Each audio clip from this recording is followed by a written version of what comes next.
Hey guys, Sasha Barbagat with you for this episode of The Briefing. And today we are speaking with a hip hop journalist to find out all about the Kendrick Lamar v Drake beef.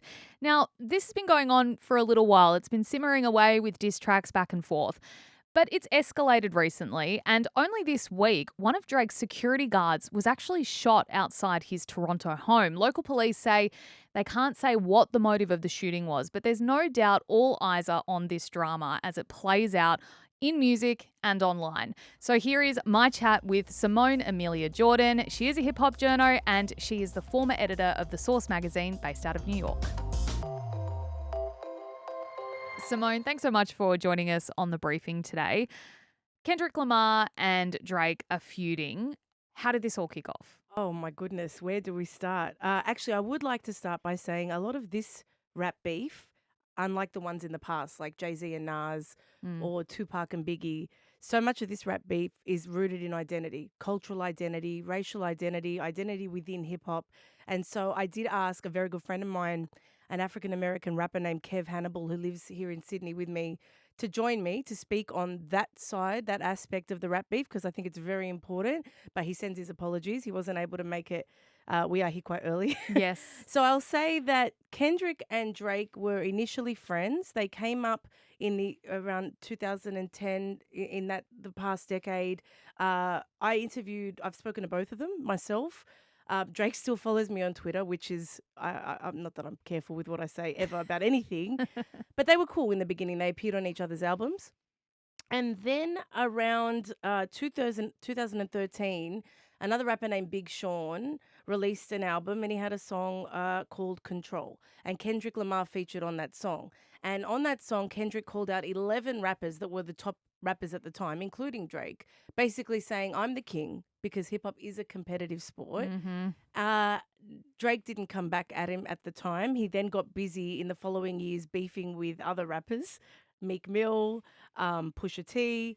And then it wasn't until last year that Drake released a song as part of an album called First Person Shooter that had J. Cole on the song. And J. Cole said that there are the top three rappers. He called them the big three: Drake, Kendrick, and J. Cole. Again, Kendrick took issue with this. So then earlier this year, Kendrick got on a song called Like That with the rapper Future, the producer Metro Boomin. And Kendrick said, basically, there is no big three, there's just me. And that kicked off the maelstrom that we've been experiencing in the past month or so. J. Cole came back with a response to that, but quickly retracted because he said it didn't sit right with his spirit. He didn't feel like this beef was something he wanted to really extend. But then Drake took the bait and went in with a couple of songs. And as we know, Kendrick came back and it's been war since then. Yeah, so I read which one is which I can't remember, but one wrote 3 songs, one wrote 2 songs, and released them over the weekend, right? Like the Yeah. weekend just passed. Yes. So are they writing these tracks as it goes? Like, oh, I just heard that diss track. Now I'm going to quickly sit down and write down the next one and then release that. Or are they already recorded and just waiting to roll out? I feel like, Kendrick has basically said numerous times that there's a mole in Drake's camp. So Kendrick's being fed this information constantly. And you hear things, I mean, it's a small community, so you hear things through the grapevine as well. Drake said that some of the stuff that was fed to Kendrick wasn't real, like the fact that he had a child that he was hiding, but we haven't seen proof that that isn't real yet. So there's a lot of talk going around. I do think stuff is written on the fly, but a lot of it was already kind of in the stash, tucked in. These guys spend inordinate amount of time in the studio recording music. So they have things ready to go. And like I said, I think they've got little rats in their camps feeding them information all the time. So You look very confused. I am confused about why they are feuding, because one said they were the best and the other one said, nah, I'm the best. How is that confusing to you? But the reason it's Yes, confusing tell to me. me is that it's primary school petty shit. Why are they beefing over something so nothing? This is not nothing, though. I have to push back on that. This is the crown of hip hop. This is what hip hop. The foundation of hip hop is battle. The foundation is competition, right? And so saying that you're the king of hip hop, there carries some weight with it. There's been decades of artists that will say they've got the crown, that they're the king of New York, king of regions. I'm the king of New York. I'm the king of here. I'm the king of the West Coast. It's bravado. It's very masculine. The women the women rappers dance around it, but they don't really fight it out like the dudes do, like in life in general. Yeah. And so yeah, bragging rights in hip hop is very important. So I get what you're saying about the pettiness in terms of there are much bigger issues in the world right now that we could be focusing on. But also this is kind of it's part of hip hop's DNA. Yeah. And Drake has always been seen, whether the outsider understood this or not, as an outsider himself to kind of the core, to hip hop's elite, to the founders of it. And so when you add the fact that he is from another country, and people have kind of lambasted him for being a culture vulture in terms of picking up Afrobeats or picking up dancehall and all these genres and kind of cruising through a lot of things and not giving the relevant props or credit to the founders, it's left him kind of in the position that he's in now. Thank you for explaining that. It makes I sense. hope that made sense. It does. It makes sense I think it's just because it's not something that most people are involved in. So they might look at it from afar and go, what are they talking Oh, about? 100%. What are these grown men doing? Yeah. Back and forth bickering at each other. But battle rap is obvious. It's a bastion of hip hop. And I encourage anyone to go look at like the battle rap greats, which Kendrick and Drake are not battle rappers, but it is like a crucial component of the genre. All right. So with all that said then, is the music actually any good? Is it worth listening to? Oh, look, I feel like, and I'm not being biased, as a rap fan, Kendrick's side in particular is sensational. Having spoken to him myself over 10 years ago about his dedication to the craft, how he is so committed to the art of rap, the way he shifts tone, his cadence. He's a student of black music throughout the decades, so his jazz inflections, his knowledge of the history of things, just the complete seriousness that he takes going into quote unquote war on wax is very, very impressive.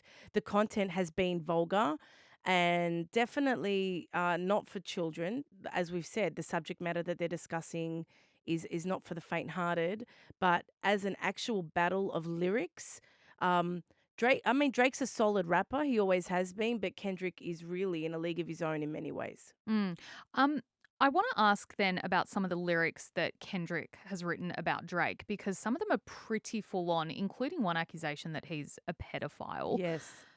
Have we ever said, and I mean, that's legal implications. That's not nothing. That's not I'm the best, not you. Not to mention the artwork of one of the most recent track that had it was basically simulating that Drake's house had a bunch of child predators living in it. That was the Yeah. actual artwork. Yeah. So yeah, it's getting very serious. Yeah. So that's not a joke and that's not No, petty. no. That's serious. Yeah. So, I mean, I guess again, from that outsider's perspective, is there any reason for law enforcement to get involved, or is there like any suggestion that could be looked at, because they're pretty serious allegations? Yeah, they are serious allegations. I mean, I can't speak on whether law enforcement will get involved. I guess we'll wait and see off the back of those allegations, which are very serious.